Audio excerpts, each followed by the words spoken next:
ଢେଙ୍କାନାଳ ଜିଲ୍ଲାର ହିନ୍ଦୋଳ ଉପଖଣ୍ଡରେ ହାତୀ ଆକ୍ରମଣରେ 2 ଦିନ ତଳେ ଜଣକର ମୃତ୍ୟୁ ଘଟଣା ମନରୁ ଯାଇନଥିଲା ବେଳେ ଆଜି ପୁଣି ଜଣକର ହାତୀ ପାଦ ତଳେ ଜୀବନ ଯାଇଛି।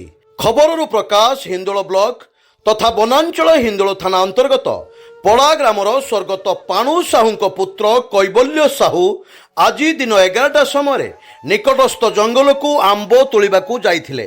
ଏହି ସମୟରେ ସେ ହାତୀ ହାବୁଡ଼ରେ ପଡ଼ିଯିବାରୁ ହାତୀଟି ତାଙ୍କୁ ଦଳି ଚକଟି କଚାଡ଼ି ଦେବାରୁ ଘଟଣାସ୍ଥଳରେ ତାଙ୍କର ମୃତ୍ୟୁ ହୋଇଥିଲା।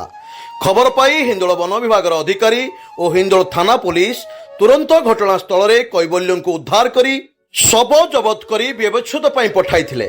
ତେବେ ହିନ୍ଦୋଳ ବନ ବିଭାଗ ପକ୍ଷରୁ ତୁରନ୍ତ ଗୋଟିଏ ଦିନରେ 1 ଲକ୍ଷ ଟଙ୍କା ଅନୁକମ୍ପାମୂଳକ ସହାୟତା ପ୍ରଦାନ ସହ ଶବ ବ୍ୟବଚ୍ଛେଦ ରିପୋର୍ଟ ପରେ ଆଉ 9 ଲକ୍ଷ ଟଙ୍କା କ୍ଷତିପୂରଣ ମୃତକଙ୍କ ପରିବାରକୁ ଯୋଗାଇ ଦେବାକୁ ପ୍ରତିଶ୍ରୁତି ଦେଇଥିଲେ।